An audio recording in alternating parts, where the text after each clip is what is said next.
Tu as 30, 35, peut-être 38 ans. Tu as fait tout ce qu'on t'a dit de faire. Tu as le diplôme, le poste, peut-être même le prêt immobilier et la voiture de fonction.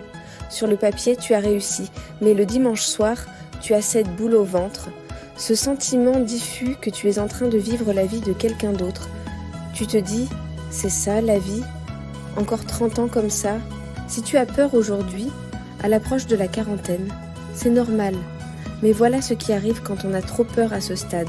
On confond la sécurité avec une prison dorée. J'ai analysé les regrets de ceux qui ont franchi la barre des 50 ou 60 ans. Ce n'est jamais d'avoir échoué dans une reconversion qu'ils regrettent. Jamais. Leur regret, c'est d'avoir choisi la sécurité d'un job qu'ils détestaient pour se rendre compte trop tard que la sécurité est une illusion. Une boîte peut couler, un secteur peut disparaître. Mais le temps que tu as passé à sacrifier ton épanouissement pour un salaire qui paie juste tes factures, lui, ne reviendra jamais. À 35 ans, tu es au carrefour. Tu as encore l'énergie pour tout reconstruire, mais tu as déjà l'expérience pour ne pas faire n'importe quoi. C'est ton point de bascule. On pense souvent que prendre un risque, quitter son job, lancer son business, changer de vie, c'est dangereux. Mais as-tu calculé le risque de ne rien faire ? Le risque de finir aigri ?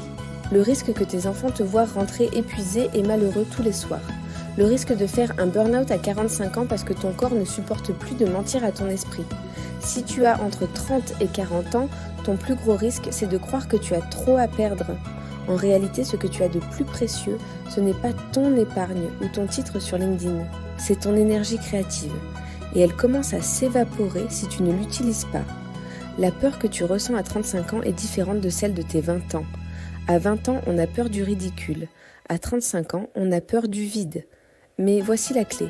Tu n'as pas besoin de tout brûler demain matin. Avoir un mindset de béton à l'approche de la quarantaine, c'est 1. Arrêter de se mentir sur sa satisfaction actuelle. 2. Commencer à bâtir un plan B pendant que le plan A paie encore les factures. 3. Se former, s'entourer de gens qui ont osé et réapprendre à échouer. Le succès à 40 ans ne vient pas de la chance, il vient de la décision de ne pas se laisser enterrer vivant par le confort. Ne fais pas cette erreur de te dire « c'est trop tard ». C'est le mensonge que ton cerveau utilise pour rester dans sa zone de confort. Mieux vaut une année de transition difficile pour 20 ans de liberté que 20 ans de confort médiocre pour une vie de regret. Ton futur toi de 60 ans te regarde en ce moment même. Est-ce qu'il est fier de ton courage ou est-ce qu'il pleure ta prudence ? Il est temps de reprendre les commandes. Rejoins la communauté pour bâtir un mindset de béton et ne pas laisser la quarantaine devenir le début de la fin. On se soutient, on partage les stratégies de transition et on refuse la fatalité. Clique sur le lien en description. À tout de suite.